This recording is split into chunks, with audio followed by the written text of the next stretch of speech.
Boeing 287, experimental heavy, main tower, wind 2807, runway 34 left short and clear for takeoff.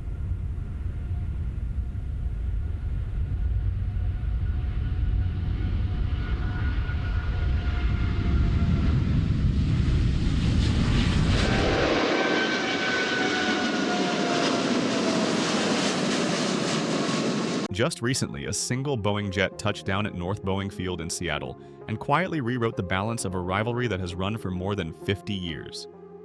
That landing closed a flight program spanning 4 years, 976 flights, and more than 2,060 hours in the air, and it cleared the last major hurdle in front of Boeing's largest single-aisle jet. One day later, a seventh test aircraft lifted off and pushed a second Boeing program past a milestone it had chased for 6 years. The first aircraft was the 737-10, the biggest member of the 737 MAX family. Boeing confirmed that its development team completed the final planned certification flight test, capping a program that logged 976 flights totaling more than 2,060 flight hours and about 1,040 ground test hours. The test scope covered main landing gear, brakes on wet runways, maximum energy stops, the 737 engine anti-ice solution, and the enhanced angle of attack system. Certification flight testing now stands at 100% complete. The final flight was an interiors evaluation that confirmed the audibility of the lavatory smoke detector and cabin speaker system. The aircraft departed from and returned to King County International Airport at Boeing Field. The rivalry this touches began in 1970, when Airbus was formed as a European consortium to challenge American dominance of the jet age. Boeing had already launched the 707, 727, 737, Boeing 747, Boeing 757, Boeing 767, and 777 by the close of the 20th century. Airbus chased market share through product design and aggressive deal-making. By the 2010s, the two were neck and neck. By the 2020s, Airbus had pulled ahead, as Boeing absorbed the 737 MAX grounding, 787 quality problems, and the stalled certification of the 777X. Nowhere is that Airbus lead clearer than in the single-aisle market. And this is where the 737-10 changes the math. The 737-10 is Boeing's answer to the Airbus A321neo, the largest and best-selling member of the A320neo family.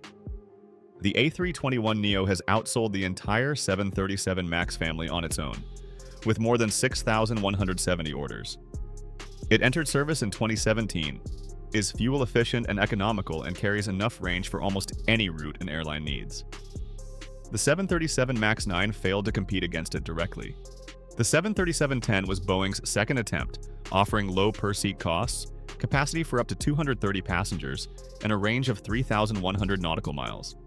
Boeing has recorded 1,180 orders for the type, of which 1,063 are firm.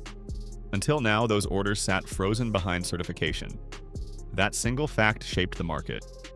Through the first half of 2026, Airbus handed over roughly 30 to 35 A321neos every month while the 737-10 remained grounded in testing.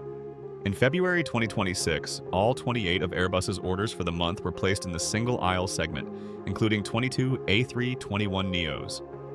By the end of March 2026, the A321neo made up 70.4% of Airbus's narrowbody backlog. Airbus reported a total commercial backlog of 9,031 aircraft at the end of March, against roughly 6,719 for Boeing. Every month the 737-10 stayed uncertified, airlines redirected orders and leasing toward Airbus. The completed flight test breaks that freeze. The 737-10 program is now targeting certification in 2026, with customer deliveries in 2027. Development assurance reviews are advancing, with DAR 3 finished and DAR 4 60% complete. System safety assessments stand at 32% complete. The enhanced angle of attack and engine anti-ice systems will enter production across all 737 MAX models and be retrofitted onto the in-service fleet. Once the FAA completes its review, airlines will hold a certified large-capacity Boeing option to weigh against the A321neo on price, delivery slots, and fleet commonality. The threat is not confined to single-aisle jets. On July 29, 2026, the 7th Boeing 777-9 took flight.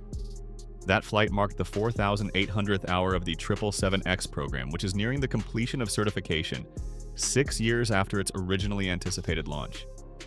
The newest airframe is bound for Extended Range Twin-Engine Operational Performance Standards testing, known as ETOPS. In the words of the reporting, the landmark test flight marks a major milestone that shows the cutting-edge wide-body jetliners with their folding wingtips will soon be serving customers around the world. The 777-9 was built as Boeing's direct answer to the Airbus A350. It measures 251 feet 9 inches in length against the A350-1000's 242 feet 1 inch. Boeing quotes a two-class capacity of around 426 seats versus roughly 350 to 370 for the A350-1000. Its folding wingtips give it a wingspan of 235 feet 5 inches when extended and 212 feet 9 inches on the ground, allowing it to use standard airport gates.